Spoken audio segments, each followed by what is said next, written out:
O que dizer sobre essa afirmação acompanhada de uma interrogação? Feminismo, a salvação das mulheres. Feminismo, a salvação das mulheres? Por favor, Padre Paulo. Em seguida, o professor Felipe vai nos ajudar nesse esclarecimento. Vejam, na realidade existem dois feminismos, não é? Um feminismo que começou muito bem. O feminismo, o primeiro feminismo, que a gente não precisa colocar a palavra ismo, porque geralmente os ismos são sempre meio negativos, né? São sempre ideologias. Foi um movimento histórico de emancipação da mulher. E uma das grandes forças que emancipou a mulher na história da humanidade foi o cristianismo. Pouca gente se dá conta que no Império Romano, quando Jesus veio ao mundo, no Império Romano, como em outros impérios que vieram antes do Império Romano, a mulher ela é propriedade do homem, né? O pai de família, em latim, pater familias, ele era propriedade da mulher, ele tinha propriedade sobre a mulher e os filhos, ele podia matar a mulher. Quando chega o cristianismo, e o cristianismo começou a ser evangelizado, um dos grandes sociólogos, estudiosos do cristianismo, Robert Stark, ele notou, ele não é cristão, né? Inclusive assim, ele tem uma grande admiração pelo cristianismo, ele diz, olha, eu não consigo crer, eu tenho uma pena, né? A gente pode até rezar por ele, eu não consigo crer. Ele disse assim, uma das grandes forças propulsoras do cristianismo foram as mulheres no início, porque as mulheres viam que com o cristianismo elas eram tratadas como seres humanos, então era de todo interesse que os maridos se convertessem. Por quê? Porque tinham um upgrade, elas eram melhor, mais bem tratadas, né? Muita gente diz, o cristianismo, o catolicismo usa a mulher como se fosse um objeto. Gente, vamos lembrar que a criatura, a Igreja Católica prega que a criatura mais perfeita que existe é uma mulher, é Nossa Senhora. Quantas santas, quantas mulheres foram colocadas como luminar na história da igreja? Portanto, não objeto, não animais. Acontece, porém, que com 1500 anos de cristianismo, houve um fenômeno chamado renascimento. E o renascimento, na verdade, a gente deveria chamar de remorrimento, porque foi um ato de morrer de novo. Por quê? Porque o que voltou foi o paganismo. Voltou a escravidão dos negros que nós vimos no Brasil acontecer. Voltou uma série de coisas negativas, e uma delas é que as mulheres voltaram a ser consideradas, como eram consideradas pelos pagãos, objeto descartável. Ou seja, por exemplo, durante a época do cristianismo medieval, o rei era coroado, mas a mulher, a rainha também era coroada, junto com o rei. Durante a Idade Média veio o renascimento, o remorrimento, ou seja, veio o renascimento do paganismo. Agora só o rei é coroado, a mulher não é nada. As mulheres vão para o escanteio. Então era evidente que era necessário, mais uma vez, um movimento para emancipar a mulher. E foi o que aconteceu no século XX. Só que, infelizmente, aconteceu enquanto forças cristãs lutavam para, mais uma vez, resgatar a mulher, também outras forças materialistas, ateias, usavam isso tudo para colocar na mulher um combustível de revolta. Então nós tivemos todo o movimento do século XX de emancipação da mulher, direitos civis, voto, não é? A capacidade da mulher de realmente decidir sobre a própria vida. Mas teve, de umas décadas para cá, um radicalismo, que é uma segunda onda, uma onda negativa, aí a gente pode chamar mesmo de feminismo, no sentido negativo de ismo, em que as mulheres estão sendo usadas por uma engenharia social para destruir o que é feminino. Isso aqui é o terrível. Um feminismo que é contra o feminino. Então, tudo que é traço feminino na mulher tem que desaparecer. De repente, a mulher vira uma caricatura de um sonho de macho, entre aspas, num corpo de mulher. Em que a mulher tem que negar tudo aquilo que é próprio dela. A sensibilidade. Por exemplo, uma mulher, já que nós estamos falando hoje de manhã de revolução sexual, o professor Felipe Neri colocou esse tema. A mulher, ao invés de agora colocar o seu feminino de forma equilibrada, não. Por exemplo, a mulher com a relação sexual casual, sem compromisso, ela se machuca muito, porque a mulher é muito sensível. Não, agora nós temos que libertar a mulher para ela ter relações sexuais sem se importar. E isso vai destruindo a mulher interiormente. Não é? Não que o homem possa ter relação sexual sem se importar, mas é que para a mulher isso é muito mais grave, no sentido de que é muito mais lesivo. Isso causa machucados no interior dela. Professor. Sobre a questão do feminismo, nessa segunda parte que o padre estava falando, o que eu acrescentaria, para ver como é presente e atual. O presidente da Colômbia, ele parafraseou uma feminista já de longa data, Simone de Beauvoir, onde ele dizia: ninguém nasce homem. Ela escreveu, né, dizendo: ninguém nasce mulher. E aqui uma frase que teve presente no Enem, 2 anos atrás, que as pessoas não param para ler e entender o significado disso. Está querendo dizer para você que não existe nada de substancialmente intrínseco à pessoa, ou seja, que não há nada anterior, uma identidade. A negação disso não é apenas teórica em um livro de uma pessoa que há 40, 50 anos atrás escreveu. Veja, a ideia deles é justamente de sempre parasitar o aparelho estatal, usar de força coercitiva para se imiscuir e regular a vida das pessoas. Então, por isso, vocês não estranhem em ver na internet países criando dificuldade nos relacionamentos interpessoais. Ou seja, uma pessoa lá, como eu comentava de manhã, para quem não acompanhou, ou seja, imagina, a França aprova que não pode chamar uma mulher de senhorita, porque ali você está falando do estado civil, aí ela é passível de bullying, porque o homem olha para ela como se ela não é casada, então pode ser, enfim, passar por um abuso, alguma coisa assim. E inúmeros países começam a seguir estas ideias, não é porque eles de um dia para o outro acharam bonito, ou acharam que queriam lutar por aquela sociedade igualitária, que assim era o que falavam que queriam buscar. Não, na verdade é porque essas pessoas estão dentro desses setores tentando fazer isso. O maior problema que eu vejo no feminismo é que, se o feminismo radical, que nasceu daquele socialismo utópico, é que eles conseguiram um avanço. Eu vejo que eles conseguiram introjetar aquela estrutura para dentro do ser humano, e aí ele fica lutando contra a sua própria natureza. Então ele não é só mais externo, entre homem e mulher, porque falava assim, não, o que está se buscando, como se falava no início, era só uma questão de igualdade entre homens e mulheres. Não, o que está se buscando hoje é aquilo que Kate Millett, uma outra feminista, que derivava do pensamento de Herbert Marcuse, onde ela vem expressar que o pessoal é político. Então isso significa o seguinte, que todas as relações, você está legitimando que o Estado venha intervir. Quanto mais leis é melhor? Não, lógico que não, nós já temos 10 mandamentos, já bastaria isso daqui para a gente saber se relacionar bem.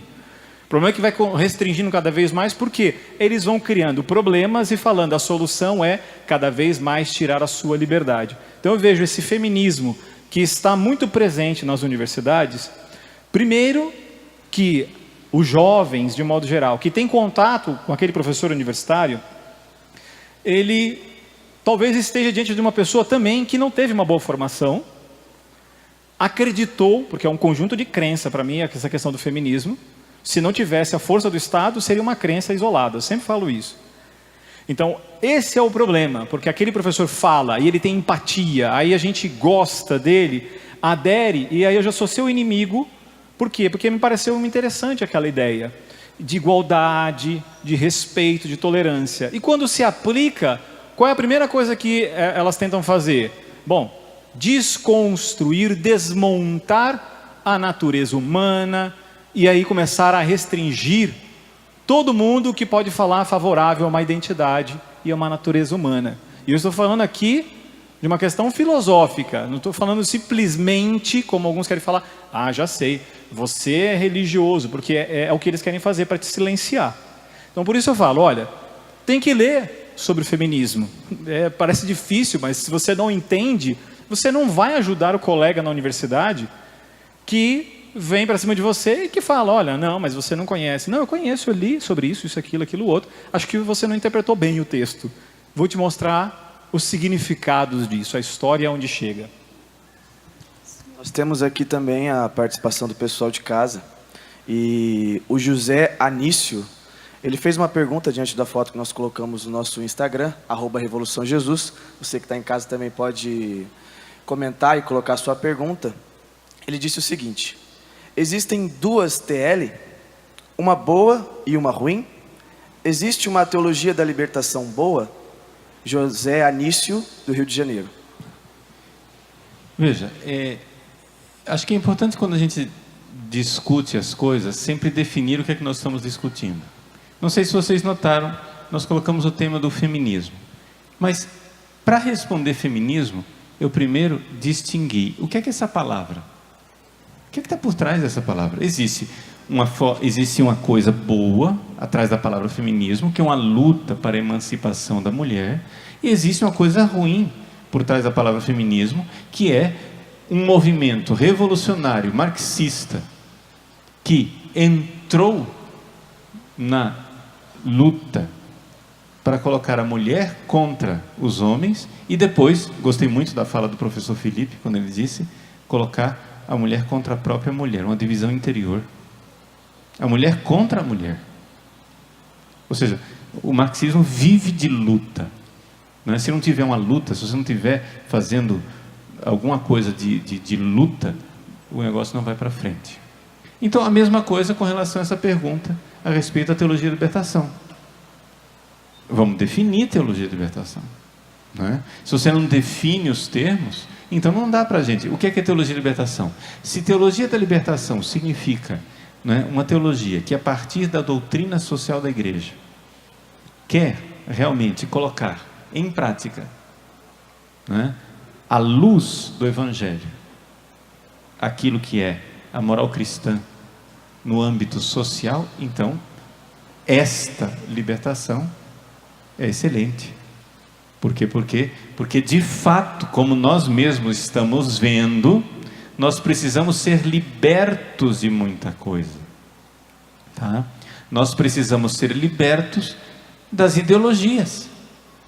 O professor Felipe Neri colocava, né, das universidades, ou seja, qual é o maior motor de produção de ideologia que existe na história da humanidade? Chama-se universidade.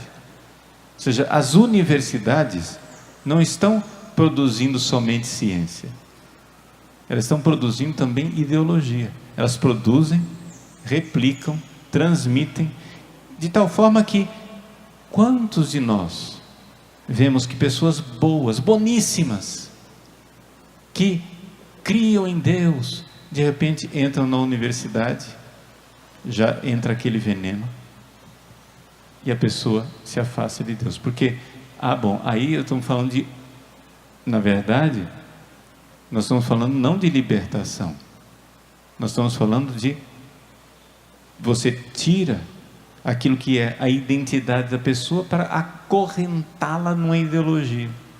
Então existe uma teologia da libertação que é marxista, que na verdade não liberta ninguém, mas coloca as pessoas numa corrente ideológica que as reprime e que as impede de ser cristãs.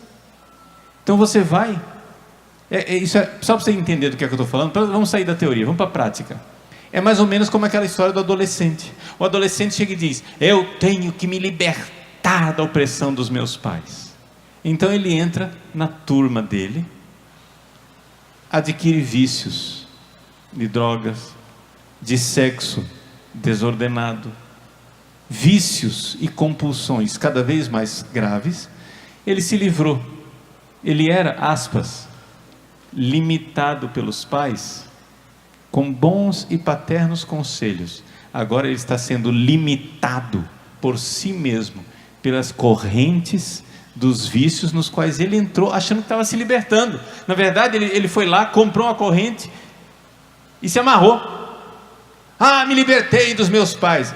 Como você se libertou? Faz o seguinte: se livra agora da maconha, se livra da cocaína, se livra do álcool desregrado, se livra do sexo desregrado, se livra agora dessas influências maléficas nas quais você entrou. Eu me livro na hora que eu quiser. Experimenta. Você na verdade comprou correntes. É evidente, né, que então existem duas libertações. Uma libertação verdadeira, e essa verdadeira teologia da libertação, que é o ensino da teologia a partir da luz e da doutrina social da Igreja do Evangelho. E existe uma libertação ideológica, que é aquela que sai da boca dos marxistas, que na verdade querem tirar você do cristianismo e acorrentar na ideologia marxista, usando as forças irracionais do sexo desregrado, das drogas e da revolta e da irascibilidade, que na verdade são novas correntes. E eu tenho uma pergunta para o professor Felipe, que ontem, né, levantou-se a discussão nas redes sociais sobre as cores, azul e rosa, cor de menino, cor de menina. Aí eu queria que o senhor comentasse, né, o que tem por trás dessa discussão. Muito bom, excelente. Olha, para explicar isso eu vou em um outro tema, mas não é porque eu vou fugir, é porque é para entender. Não, mas aqui a gente está falando sobre tudo mesmo, não tem?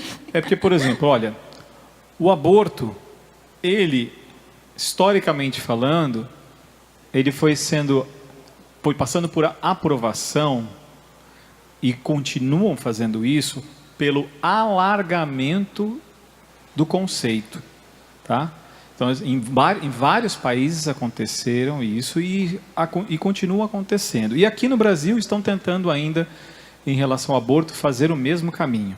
Então não se chega e se fala para a pessoa: aborto, vamos matar. Não, não é isso.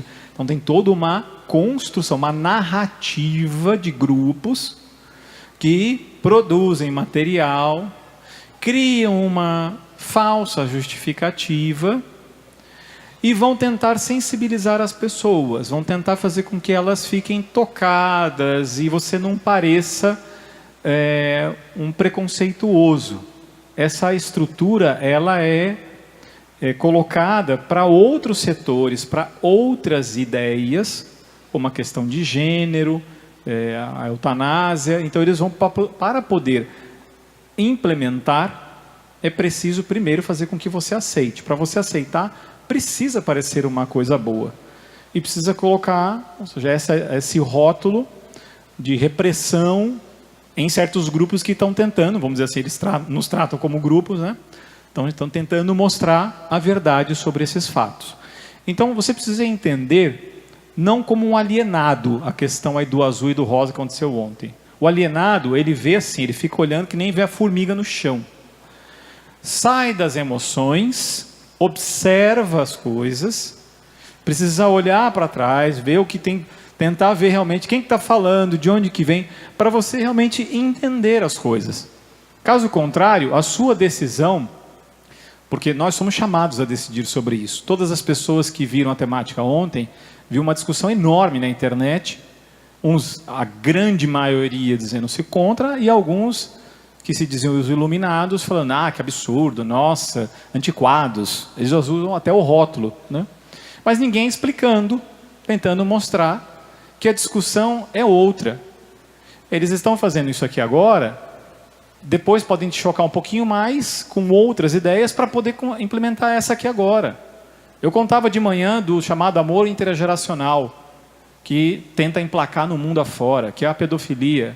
Mas eles têm todo um trabalho para poder implementar. Eles não são pouco inteligentes. Não pode ser ingênuo em relação a isso. Então, a ideia é fazer a desconstrução, sim, da infância. É necessário que esses filhos e esses jovens olhem para os pais e falem, pai é pai, ok, mas eu descobri a verdade aqui na escola, na universidade e tal. Então, na verdade, ele se distanciou de um pai e ele vai ter uma outra autoridade, um outro pai sobre ele, que vai ser esse grupo invisível, silencioso, que faz você pensar que você é o sapo boi, que pensa que é boi, mas é um sapo. Então, essa ideia do azul e do rosa, a ideia é bem simples e bem básica. Ao questionar isso, quero te mostrar apenas o seguinte, olha, eu estou refutando a realidade. Por quê? Porque não existe realidade. Tudo para eles é passível de desconstrução. Porque eles estão trabalhando nisso faz muito tempo. Desconstruir o homem, pai, esposo, mulher, esposa, mãe, família, infância e pessoa. Se nós não usarmos esse tempo aqui, olha, que nem a gente está tendo aqui, e depois continuar rezando e estudando, a gente não trabalhar para refutar, o que acontece? Toma poder, usa-se a política, adentra na cultura e na sociedade. E daqui a um tempo você tem uma nova sociedade. A coisa é simples assim, se pode dizer em tão poucas palavras. Então, se você aceita essa simples ideia anticientífica, você já está abrindo mão de que a estrutura da sociedade que nós temos, ela se mantenha para o bem da própria sociedade.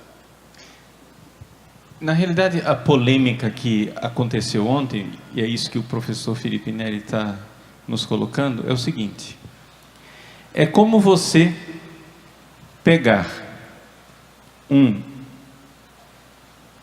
e dizer uma frase no meio de pessoas que estudaram toda uma ideologia, ela é entendida de um jeito, porque o cara estudou.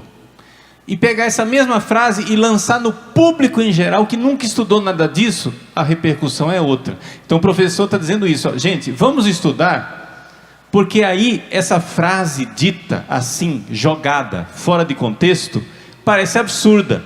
Menino usa azul, menina usa rosa, mas que preconceito idiota. Pronto, desligo, câmbio, desligo, acabou, não ouço mais. Espera lá. Essa frase foi tirada fora de um contexto. Qual é o contexto? Vamos lá, só para você entender o que é que está por trás. Na Suécia, o governo obriga os alunos, meninos e meninas, a se vestir de cor laranja. Está todo mundo dizendo, meu filho é livre, ele se veste do jeito que ele quiser, se o meu filho quiser pôr azul, se o meu filho quiser colocar a cor de rosa, ele é livre, quem é agora? Não, gente, não é isso, não é essa a conversa é outra. A conversa é que existe um projeto educacional chamado ideologia de gênero, que já está implantado em muitos países, que pegam as crianças desde a mais tenra infância e obrigam a criança a ter uma sexualidade neutra. Aí o brasileiro não sabe disso, diz, eu sou livre e uso a cor que eu quiser. Quem é você para obrigar meu filho a usar azul? Mas não é exatamente o contrário, você está tirando, entendeu? Se você não estudou o contexto, nós estamos falando do contrário, exatamente isso. Nós estamos, graças a Deus, num país onde os meninos são livres para usar azul ou qualquer outra cor, porque os pais são livres para educar os seus filhos, nascidos no sexo masculino, como homens. Nós estamos num país onde os pais são livres para educar a sua filha, nascida no sexo feminino, como mulher. Essa é a beleza do Brasil, nós temos essa liberdade. Na Suécia, se você quiser fazer isso com seu filho, você vai ter que fazer como pais suecos, que saem da Suécia e vão morar em ilhas no Atlântico Norte, para conseguir educar seus filhos do jeito que os pais decidem. Porque o que está em jogo aqui é o seguinte: quem manda na escola? A escola é um instrumento a serviço dos pais? Ou a escola é um instrumento de opressão na mão da máquina de um governo totalitário? Essa é a pergunta. De quem é a escola? Então, por trás da frase menino veste azul e menina veste cor-de-rosa, existe ali um contexto que é o seguinte: países com governos que, de ingerência totalitária na educação, estão proibindo os pais de educar os filhos nascidos no sexo masculino como homens e as filhas nascidas no sexo feminino como mulheres. É proibido. Agora você vai ter que educar o seu filho neutro e vai ter que aceitar que seu filho se veste de laranja, como as escolas da Suécia fazem. E é isto que está por trás dessa frase. Evidente, tirado desse contexto, a frase fica absurda. A frase fica totalmente absurda. Quem é você para mandar meu filho vestir azul? Bom, se é essa conversa, então pronto, já não está mais aqui quem falou. Entendeu? Então o que acontece é isso, é que realmente existe, nesse campo da ideologia de gênero, existem as pessoas que já estudaram e as pessoas que ainda estão no público em geral. A frase jogada no público em geral, ela é absurda. Se você for estudar o que está acontecendo realmente, aí a coisa fica diferente. Então, do jeito que nós falamos de feminismo antes, que as mulheres precisaram ser emancipadas, e o cristianismo ajudou a emancipar as mulheres, agora nós precisamos emancipar as famílias. A família precisa ser livre para educar os próprios filhos. Os filhos não são do Estado totalitário. Os filhos são nossos. E se nós quisermos que o nosso filho, se você que é pai e que é mãe, quer que seu filho seja matriculado numa escola em que ele receba uma educação neutra, bom, isso é lá uma escolha sua. Então, certamente, num Estado livre, num país democrático, haverá escolas que educam os filhos neutro. Então, tudo bem, seu filho vai vestir de laranjinha. O problema é que a maior parte da população brasileira não quer isso. A maior parte da população brasileira, quando os filhos nascem homens, nascem do sexo masculino, educam seus filhos como homens. E quando os filhos nascem do sexo feminino, educam seus filhos como mulheres. Porque nós vemos que isso corresponde à realidade da criança. Não é um construto opressor. Porque antes que o cristianismo viesse ao mundo, os homens eram homens e as mulheres eram mulheres. O que é isso? Estamos ficando tonto agora? Ou você acha que na Babilônia antiga, no Egito e nas tribos aborígenes da Austrália, os meninos não são meninos e as meninas não são meninas? Nós é que estamos inventando uma maluquice, uma cavilação, uma ideologia. Para quê?